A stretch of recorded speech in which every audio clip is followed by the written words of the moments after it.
All right, so we made it back to the studio after our 2-location shoot in the middle of a very hot day. Brian processed all of our film from the 3 cameras we shot them in. You processed the film in D96, DF96, and you even pulled both of your rolls, right? Yeah, actually, I shot 3 rolls in the end, and all 3 of them I rated at ISO 125. So I pulled them one stop in processing with the D96 developer. Pretty easy. Basically, the calculation turns out to be a minute less developing time. And then after they're developed, I fixed them in F96, which is a rapid fixer. It only takes 2 minutes to fix it, which is great. Beautiful. And they turned out awesome. The contrast is a little bit lower because of the pull processing. The highlights are a little bit creamier, kind of more compressed. You'll see that in like the clouds probably and stuff. But yeah, I think they turned out great. Hung them to dry and had Henry scan them for us, and I did a little bit of Lightroom conversions, and awesome. We can go through them if you want. Yeah, I'd love to see them. I have not seen them. He scanned them, so this is going to be like a very candid, exciting thing for me. I'm really excited to see all the stuff you shot with this beautiful Pentax with an IMAX projection lens and bellows system and everything. I'm a huge fan of like tilt shift portraits and everything, and this is just like the camera to do that with. Yeah, I might have overused the tilt shift a little bit. No, you can't overuse it. You can't. Well, I guess we'll see. We'll see, right? All right, cool. First shot of the roll. This is me, I'm pretty sure. Wow. You know, I don't shoot a ton of black and white film like outside of a studio. It's so nice to have an outfit that's so like intentional in a scene like this, and this is really cool. I love the hat, and I love the shadows and everything. Yeah, the contrast is super nice. I love how you did that with the like rule of thirds composition with the shadow. Really like frames out nice with the dam. Oh, that's sick. Beautiful. I love the framing on this one. I was trying to do like that kind of like iconic front shot that they do of Oppenheimer in the movie a couple times. But I love like hand placement. It's sick. It's like a super wide like portrait lens. Yeah, it's just cool that you can see, like there's not anywhere where there's like too much fall off or like things are too underexposed. You can see his eyes and you can also see his mouth. It was very bright out there. Like everything's exposed somewhat. But you can see the context of the scene. Yeah, yeah. It's I think for Oppenheimer, they use an 80mm. This is 75, so it's close enough. Oh, wow. But yeah, if you cropped in the hair, it'd be the same as theirs. They recommended between a 50 and 80 is the ideal for IMAX cinematography, so we stuck to try to stay within that range with these cameras. Well, it's doing us well because these are sick. Oh, that one's fun. Yeah, I like the idea of like kind of covering his face for some of these. Yeah, I think this might be my favorite one from this sequence. Okay, this one had a little highlight from the sun. Yeah, it's like a lens flare. Yeah, I just thought it was so cool to like look up and see these perfect triangles and all these different lines and everything. I love that. The way it's giving that negative space right there. Yeah, yeah, that's sick. And you have the leading lines bringing you into the center composition. And the grain looks so nice too. Yeah, I think the DF96 does a really good job of giving a nice green structure. Yeah. Like it's tight, but it has like a coarseness to it. That's great. I was wondering how this one was gonna turn out. I like exposed for his face and it was like, I just saw like a silhouette when I shot it. Yeah, because the sun's right behind him. Yeah. But with black and white film, you don't see as much of that like glow, like, you know, orange glow, you know, it's harder to tell, but I love that. That's cool. Yeah, I like that one a lot. This one feels very cinematic to me. And again, great composition. Right on like a third line. Oh, that one's sick. I think, again, that's my favorite now. That one's cool, that one's cool. Yeah, I think the contrast helps so much with like the hat and everything. It just like separates him from the background and where his eye just draws you in. His skin tone looks so nice. Yeah. Wow. Those grays, it really like has a nice gradient with like really, really smooth steps. His ring on his finger is like perfectly sharp. Oh my gosh, look at that. When you zoom in. Oh my God. That's so sick. That's a nice lens. It's a nice lens, but it looks like maybe I focused for the ring. That's okay though. When you look at it normal viewing distance, it's fine. Yeah, even zoomed in like this, that's a cool like, wow, it's so cool. But I mean, from normal viewing distance, you can see his eyelashes, so wow. A little back focus is fine. Should we take a look at some of yours from that location? Yeah, I think that's the end of that roll, so this is my roll. What? So this is with the 70mm It's an f2 75 millimeter, 70 millimeter film projector IMAX lens, which is, if you're going to see Oppenheimer, a lens similar to this, maybe different focal length, is being used to project the film in IMAX and in 70. Well, this is my new favorite so far, but I think that's gonna change pretty quick. I just think that the fall off is so cool. And like the framing where his hat is cut off a little bit, it just feels like a movie still. Oh, wow. Another cool one in the shade. Yeah. I was trying to shoot in the shade because I couldn't stop down. Yeah, this is cool because I don't think I shot with this part of the dam in the background ever. This like graded area. The funny thing is you said, oh, look at that. That'll be cool to shoot when we got there. And then I didn't shoot it. And I took your idea. I usually get stuck shooting. I find one idea and then I just want to shoot that and then I forget about all the options that are right there. This is awesome though. I love the hand placement and the whole thing is just, I'm a little jealous. I'm a little bit jealous. You can borrow my camera if you want. I would love to. And this one I did Oh my God. a tilt and shift to the right. So is this like negative space because like that part of the negative didn't get exposed? Yeah, that one I completely tilted super, like, this is crazy. 12 inches from the lens on his face, and that's probably about 60 feet away. Yeah. So it's a pretty extreme tilt, but it has a little bit of vignette on the edge, yeah. Y'all will see in the video that both Christian's face is exposed, like in focus, and also something, 100 feet in the background, 60 feet in the background is in focus as well. It's just like the most mind-blowing type of photography. It's so cool. It's fun focusing like this because while you're focusing, if you recompose, he goes out of focus. So you have to sometimes to focus, you just kind of shift your body. Yeah. And then he gets in focus and you're like, okay, bam. This is like... He was very patient with my slow camera. Especially in that outfit in the heat. He was a trooper. He was awesome. This feels like such a cool tool for storytelling too. Like if you were to use a tilt shift like this, having somebody's face in focus and then somebody 60 feet behind them in focus, that could be like a cool way to tell a story. Yeah. It's really dope. Wow. Oh my gosh. New favorite, just dropped.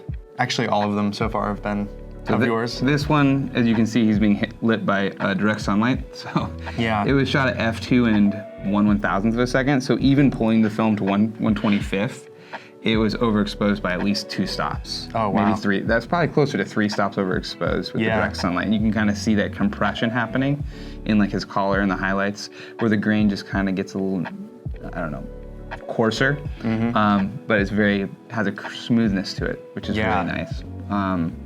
I'm just blown away by how close you got. I mean, you're working with a bellows, so you could probably get even closer. Even closer than you would, but... Well, maybe it's only 2 stops overexposed because with the bellows, you actually lose a little bit of light, so maybe it's not so nuked. Well, it's looking good to me. I mean, pushed or pulled or whatever, it's just... He looks awesome in that shot. That's awesome. We gotta send that to him. We're gonna have to send all of them to him, and he's gonna be pretty jazzed. I just love the focus on his mouth and nose and how perfectly sharp his mustache hair is and stuff.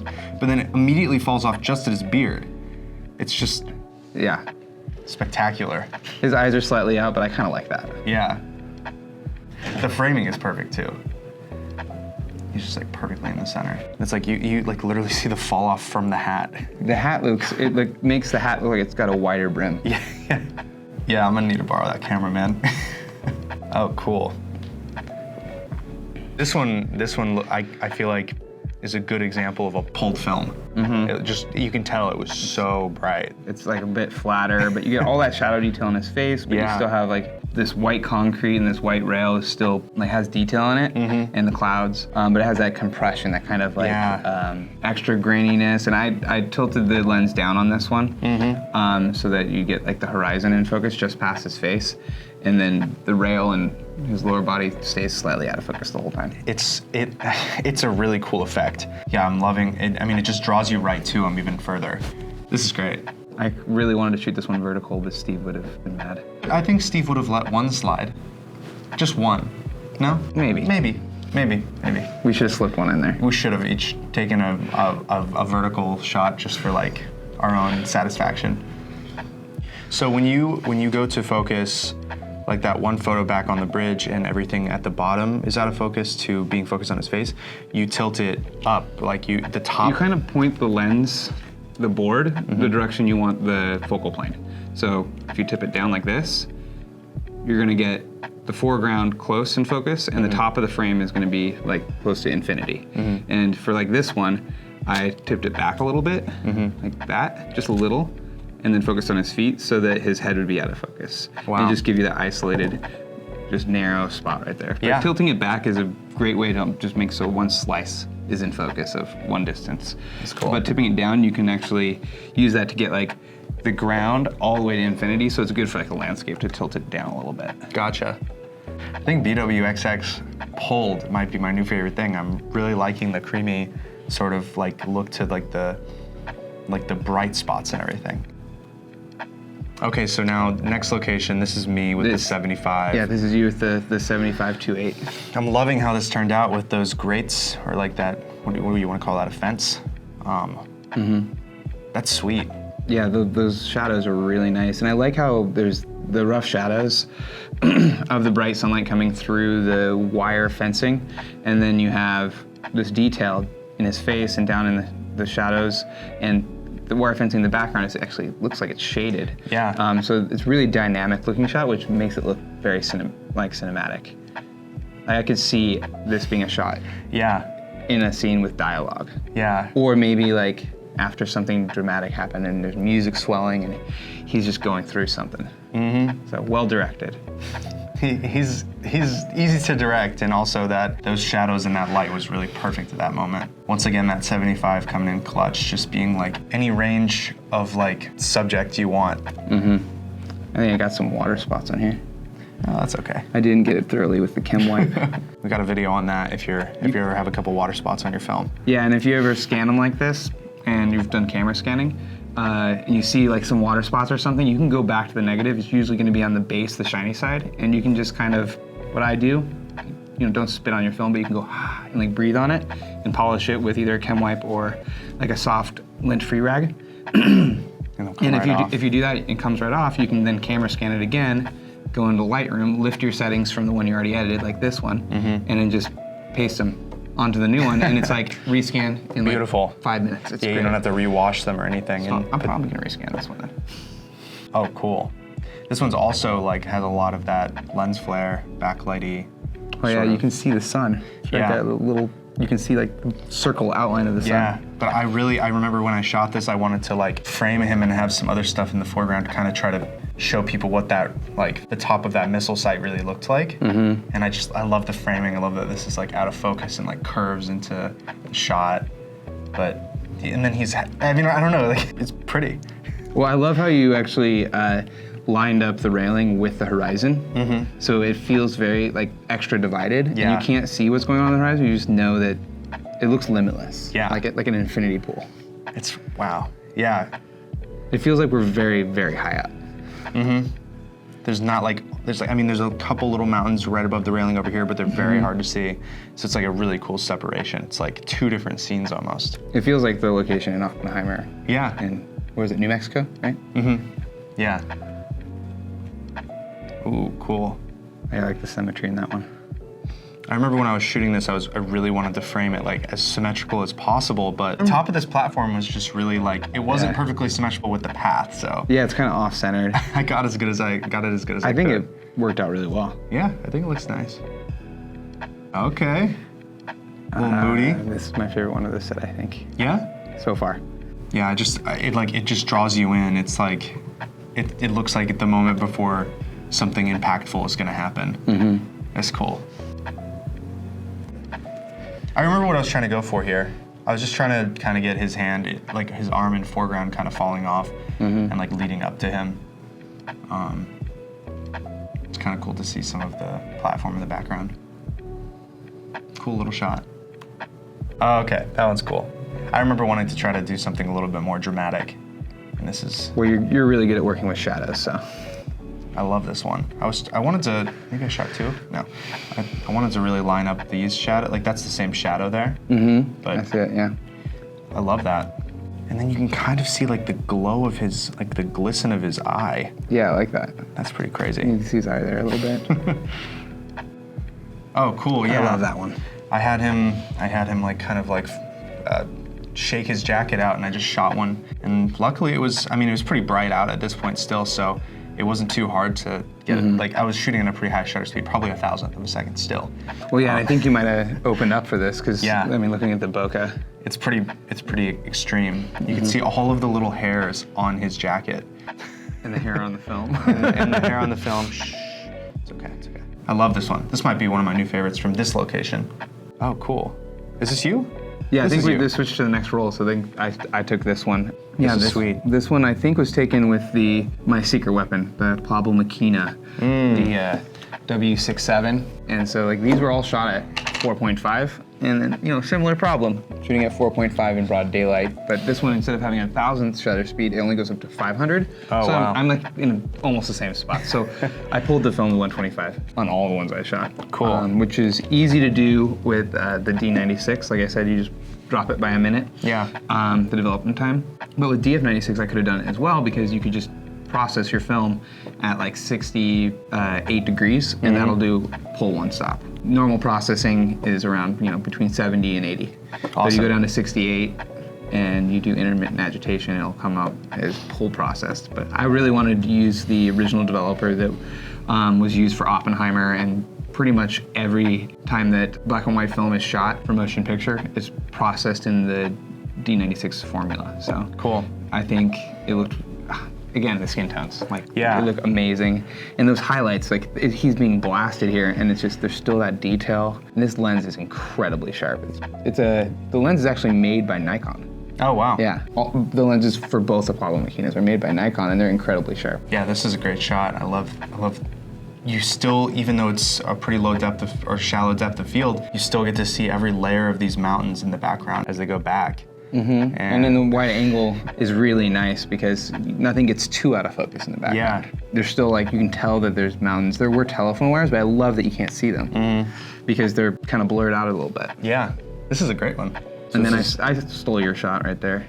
You directed that different one. different angle. Yeah. Same shot, different font. I also got the sun in it. You can see the surface of the sun. That's why film is so Wow. great, because we're shooting in these deep shadows. I've overexposed this and pulled it, and you can see all the shadow detail, great skin tone, great gradients, and then you see the surface of the sun. You would never see that in digital. You could do a lot of other things with digital, which is great, but you know what? I like doing this. I like film. I Yeah. think the process is great.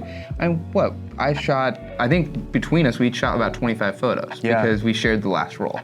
So we shot 25 photos each, and so far every one is good because we've slowed down, we've absorbed what we're taking photos of, and not fired the shutter until we're sure that that's the photo we want. Yeah. And we barely took any duplicate photos. I think there's one coming up. Yeah. I think I remember which one I shot twice. Yeah, But there's a couple that we did because, something happens. A fly gets in the photo or something. it's cool using so many different variations of, there's two Pentaxes here with very different lenses. And then we've got the Pablo Machina here, which is also just a very different system. We're shooting the exact same film, but because we metered and developed them so differently, you're getting such a different look. Like you're getting this beautiful, way less contrasty sort of pulled look with the pulled film. Yeah. And my shot here was just like the blacks in the hat and everything were just like so dark and contrasty. And your whites were like popping more. But even with more contrast, the sun area still looked the same. Yeah. That's what's wild about it. And then like, I have a little bit of lens flare. You Yeah, got a little yeah. lens flare. I don't really love lens flare on black and white film because usually what I like about a lens flare is that it like cuts down the color contrast and you have the little flecks of different colors in the flare. Yeah. Where this lens luckily doesn't flare too much, so it looks really nice. It's perfect. Oh, cool. This is sweet. I love his framing. And It's so pulled film, it's so creamy. yeah, right? everything is somewhat exposed correctly, no matter if it's in the shadows or in the light. Yeah. It's just like an amazing feat of technology. And he posed himself like this. He's a great model. I am so happy with the composition and all the lines. Like, in the wide angle, I'm so glad I brought this camera. This extra wide angle really gave that whole perspective, and you can kind of You get to see the hills. whole Yeah. scene. You still get to see the mountains in the background. Wow, yeah, great. Oh, this is cool too. I'm loving the zigzag of the stairs and all of the different features of this location here. It's super interesting. He looks great too. We just literally walked up this location and just busted through it really quick. It was just such an easy location location to shoot because there's these really interesting focal points Yeah. all in one small space, and you could walk around and get different perspectives, and there wasn't a lot of distractions. It was just these really cool looking things. Yeah, beautiful. And a great model helps a lot. Yeah, he's killing it. Oh, wow. Look at him. He's in the missile silo. Yes, he's feeling the missile vibrations. I like this danger poster. Yeah, they have some nice stuff there that looks like it might have been there like originally. Well, I didn't read what the danger was, but maybe we shouldn't be doing what he was doing right there. I'm not sure. Well, we'll just have to go back and check then. No, there's no missiles there anymore. And this is like a good Emulation of well, that shot in Oppenheimer. there's that one shot that is a still from the IMAX that's been shared around the internet a lot, and I was like thinking that this tower looks kind of like the tower, the wood structure they had the bomb on, and we tried to kind of emulate that, even though we didn't have the awesome clouds in the background they had in that shot. But I think it pulled off nicely. I like him in the shade, being like subdued and dark, looking on. Once again, this is a great example of why pulling your film is so cool, because everything, like there's nothing blown out or too contrasty. It's like you're seeing this whole scene, even though he's completely shaded and the background is in like the brightest light possible. Yeah. It's just really cool. I guess he shot another one here, a little different framing. Make sure to get the sign in the shot. Yeah, I was having a hard time deciding between having this welcome sign that doesn't seem, restricted entry, welcome. That's confusing, which actually I thought was kind of funny, or having that like guard check on the left. So I took both ways. Cool. Are we getting back to the Pentax? This is what it looks like maybe. No, this might be the last shot on that camera. Might be the last shot. Cool. I wasn't counting. This is nice. So yeah, this is just overlooking the valley. The sun's starting to set a little bit. Or maybe he was just completely in the shade and the sun is out here. That's what it kind of looks like. Yeah, we're getting closer to sunset, I think. That's awesome. Okay, here we go. So now we're back up here with the Pentax with the IMAX. Yeah, the Schneider IMAX 75mm And lens. this is just like a completely different look than the Plauble. It's so different. Super cool. Everything is just incredibly shallow. I mean, you're shooting at f2 and it's so bright. So but it's still wide angle. Yeah. It's just not super wide angle. Yeah, I'm loving that you have these two, like both staircases in the shot, and you get some of the mountains on each side, and he's like pondering something. It's cool. Yeah, I went for like a higher angle. I stood up on like a ledge so that it kind of gave you that feeling of it being like on a boom or crane. A crane or something, a crane shot. And kind of have the horizons a little off kilter a little bit. Yeah, it's cool. It's really cool. I love the fall off of the railings and everything. Okay, there we go.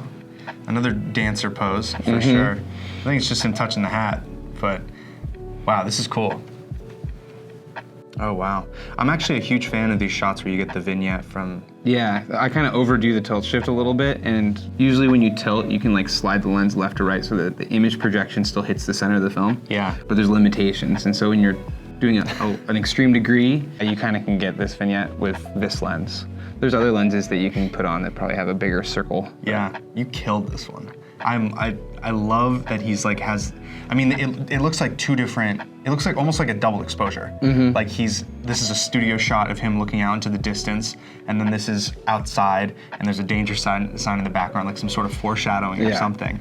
That is so cool to see both of those in focus. I think he just looks badass because it's danger, I don't care about danger. Oh, wow. I kind of like this one, even though it's grittier. I think that this one, the lighting and like almost like what looks like a lens flare on the camera and everything, and the cobweb, I think that this just has such a like glow and mood to it that the other shot of him touching the silo maybe didn't have as much out. Yeah, because of the lighting and everything. This is just all the shadows of the bench and everything. This is cool. Yeah, I'm happier with this one. This one does look like he might be touching a missile. Yeah. Even though this is just a pillar of concrete, I think replacing where the missile once was. But this is badass. I love this one. And I like the cobwebs. Okay, so this is that same shot with the 6.7 this time. Yeah. Wow. Well, they're all 6.7. Right. Well, this is this. Okay. Well, with the 75. Well, we have 270. The 75 Schneider. 75 Schneider. Oh man, we've given ourselves a bunch of mouthfuls with all these names. No, I know. What is it again? The Sepulveda Dam. So, this was great though. It's cool to see a complete difference in depth of field and everything, especially at this time of day when you usually have to stop down pretty heavy, you know? Yeah, it's a lot shallower in this one. I kind of like it though. Me too. It's less like the original shot on IMAX. You can't see as much of like a leading line down that street, but exactly. It's okay. But I kind of like it because it's more focused on him. It really is. Oh, wow. This is actually pretty crazy, but after we left the Sepulveda Dam, there was a fire that broke out in one of the fields right near where we parked. And you could see it in this shot where he got Christian in focus with the tilt shift and then got the fire 3 miles away in focus with the tilt shift. And I mean, this looks like it should be a poster for the movie. Yeah, it's wild because it looks like there's like a bomb test going on down there or something. And it is crazy that we left there and then like within an hour and a half. We weren't kidding. That same location, it was someone caught something on fire. Yeah. And then it looks like the fire department put it out pretty quick though. Thankfully. Thankfully, yeah. These, I mean, these sort of tilt shift shots just really show you how special that sort of like system is. Like this is just magnificent to be able to see these two things in focus so far apart. Yeah, I like this one. This is a keeper. Yeah, definitely a keeper. This one is too. Yeah, Linus shot this one.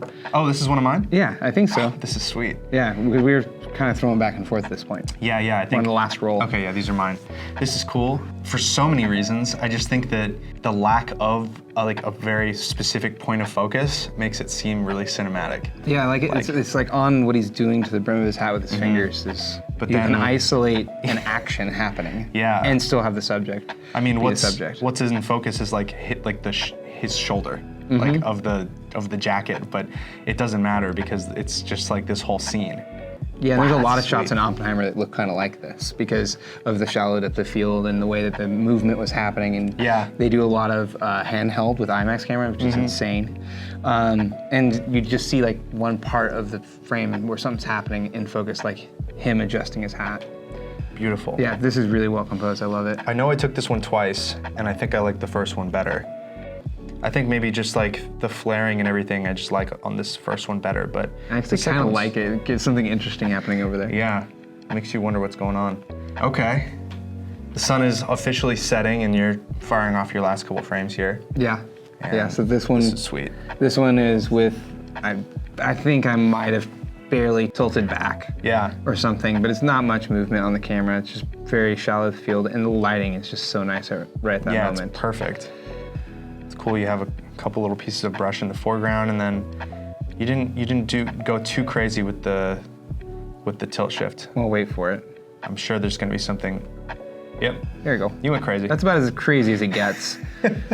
Within like this small distance, it's focused from his face.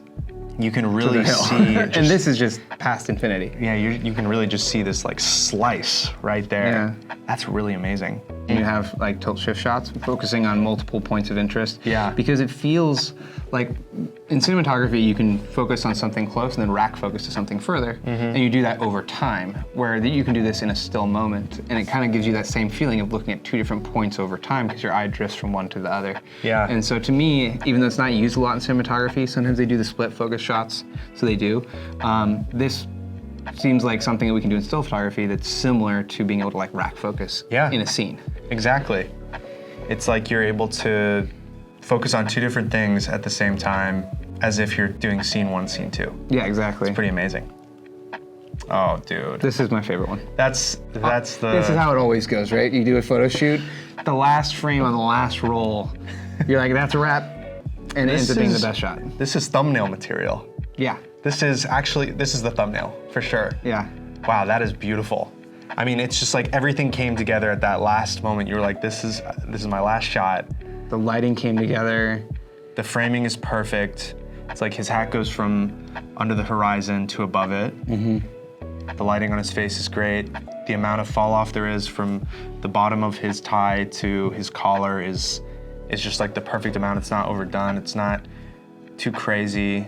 You can still see some details in all the brush around. I mean, it's just.